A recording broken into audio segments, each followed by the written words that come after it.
Hello, my name is Dominic Underhaul and welcome to another episode of Moonbreaker. In today's episode, I wanted to go back and have a look at all the way back down here, wherever we've gone to. And we could go for no fun. Oh, that's tempting me now to go, but no, we're going to stick with it. We're going to go with the Astra's best list ever. So this is the competitive Astra list. This is the one that's been doing the rounds quite a lot. You know, if you're playing a competitive game, this is likely going to be something you're going to see here and there. It might be a slight tweaks here and there, but this is a very aggressive early damage list. You're going to put huge amounts of damage out early with basically probably Deadeye early on, with Broken Vengeance to follow up, trying to get double activations out of Astra. Really, really powerful. Loads of different things you can do, and just burn the opponent out really quickly. So I'm not going to run through the whole list. We've done this a few times previously, but it's a lot of fun to be had. It's all there in case you wanted to see it. For now, we're going to jump into it and see what we can do. If you've been enjoying this, please don't forget to like, comment, subscribe, all those things. I know I say it every single time, but the subscribers is the thing that makes the most difference. You know, we're trying to get to 1,000 subscribers eventually. 500 is my goal for the meantime, so I'd love it if we can get to that point. Anyone that hasn't done it already, it would just mean a lot if you could do. But for now, I'll see you once we get in the game. Okay, we have found ourselves a game. We're against Crazy Pet, a level 22 Extilior player.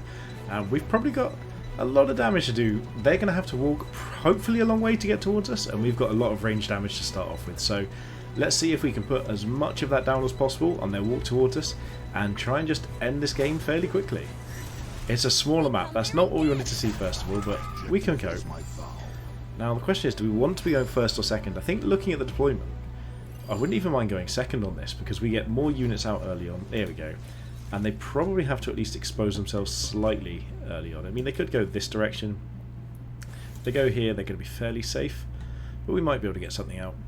So the game plan is always going to be to go for units very early on, but the captain eventually, for me personally. I know that's probably not how the list should be played, but this is my preference. Yeah, that's the way I like to play, is to try and control the game a bit first. I mean, to be fair, in this state, it's a 50-50 for 2 damage. It's not really a big deal either way.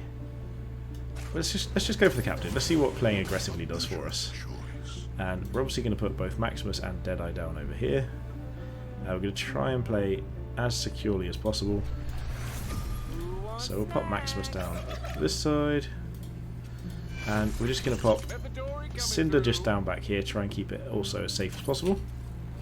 And that's somewhere we can deploy Broken Vengeance onto next turn to get the additional Cinder. So let's see what they do. I feel like they're going to probably move aggressively towards us. Like with their captain, sorry. I'm not worried about Maximus. Maximus is going to do whatever Maximus does. That's absolutely fine. Like if we need to next turn, we can then turn on and try and deal with Maximus potentially. We've got 8 damage, but he could have 9 health. So maybe we can't actually manage it. But if they don't shield him, we can absolutely manage. Okay, so if this is their movement choice, we're going to be going full aggressive, I think. I don't see any reason to do anything else. Okay, so here's an interesting thing I heard about Beatrice a while ago. Is that essentially, once Beatrice is on the battlefield, we should probably just ignore her. And honestly, I don't even disagree. So we're going to Ozos ourselves. How far can Extilior move up to there? So if we go here, we're fairly safe. If we go here, we're out of... Are we out of Beatrice? So she's up to that line. So here we'd be out of everything except for Maximus. So I'm okay with this. We'll go for this first of all. We did miss. We probably should have actually gone for this first. So we go for that attack. We'll into the breach. We'll shoot again. We're going to move back over to here, because what we're going to do is we're going to deploy Broken Vengeance, who's also going to go a bit further back, probably somewhere just out of Beatrice range. So let's go for, say, here. We're going to Ozos onto Broken Vengeance, and then we're going to come all the way up here, pop some damage onto Extilior, and all we're going to do is work out where he can't quite get to. I think this just about does it. So yeah, we've contested that objective, and we've still managed to keep ourselves putting pressure on. Our units are all fairly safe here. They can't get into range or anything with Beatrice. So realistically, other than a spin here... Oh, that might be in range, actually. So we could actually be taking enough damage from Maximus to die, which isn't ideal. Oh, I could have sworn we were out of range there. Oh well. I don't think that's really the defining part of this board state at the moment. The fighting part is okay. Yeah. Okay, so we are just out of range. Perfect. That's what we wanted. They can spin, but that's absolutely fine if that's what they go for. And then what's their play here? Okay, so they're going for Stitchy. So we can decide to either go for Stitchy and try and kill Stitchy first, or just force them to spend the Cinder and out-damage their captain regardless. And I think given that we've got 4 coming up, we can probably play Antios and Talali might work quite well, or something along those lines. Who knows? Maybe this is... So what's the accuracy? 20%. So we can get to 100 down here. Can we get Astra there? Astra gets to there. So I think we can probably get very close. So let's just go for the damage first. We want to stay further down with this to avoid any issues there. There you go. So Astra can get quite a long way. So this is within Astra range, I believe. So we'll go for that. I'm going to move over here. In fact, yeah, I mean, this is the best we can do. We're going to into the breach here. We need your expertise. How far can that move? Quite far, so we're just going to shoot here. We're going to move further back, I believe. We're going to try and Ozos onto Astra, get Astra to have a better shot here. That's an awkward miss, I'll be completely honest. So if we go over there, we can pop back here, I think, for defensive purposes, and then we're just going to pop hit and run down over here, I believe, and just make it so they can't get out. We might as well grow Cinder back here as well. And we put real huge amount of pressure on the enemy life total. We haven't even looked at an enemy unit yet, and they are very, very close to being finished off here. So Broken Vengeance might actually hit back here, which is interesting. There we go, we did get it, which is nice. Oh, we actually left a bigger space for Jailbreak than we thought. I should have put the Cinder Sphere here to stop Jailbreak getting in range, because now it might be that we have to turn onto the enemy captain. If Jailbreak goes in this gap, we're in a lot worse spot. Okay, that is fine by us. That doesn't work out too badly. Maximus is nearly useless here. We've got still really good accuracy onto Exterior, and we've also got our we've still got our Deadeye around, basically. Deadeye is like the biggest factor here. So depending on where Exterior goes, we could have 4 damage here. So, oh, they can kill. They can kill us here. So they just need to not do it in the wrong order. So just spin first, yeah. So that's good for our opponent. We've still got Maximus up here to poke a bit of damage down. So maybe we're gonna lose this race. I haven't figured out quite yet if that's gonna be the case. We could just pop this and try and run away, because I mean they don't have much on the battlefield, and we can still put a lot out next turn.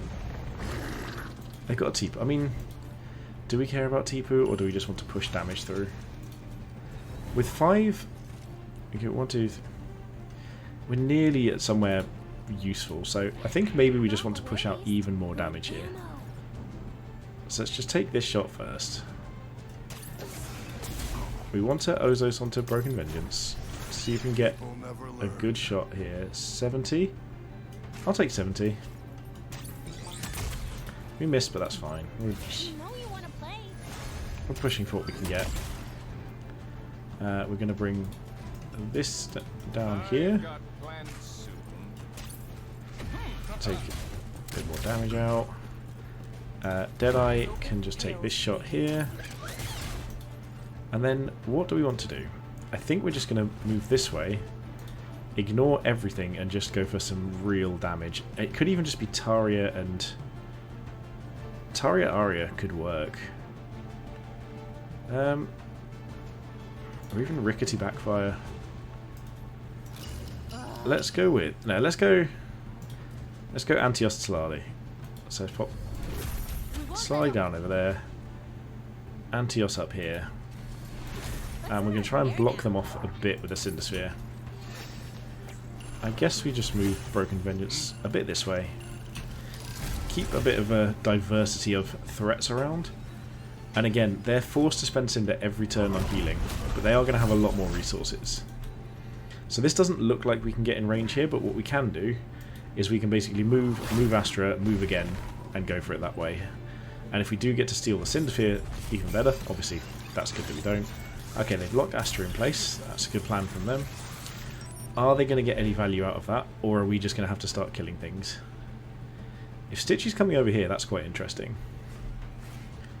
Because I'm not sure what this accomplishes. It does give us access to multiple units to take out. I mean, in theory here, we could actually just kill Tipu. Oh, that's not a good call. Don't do that. Oh, OP. I think that's the end now. Is that not? Is that not just pretty much game? Because we can deal 10 damage here alone. Yeah.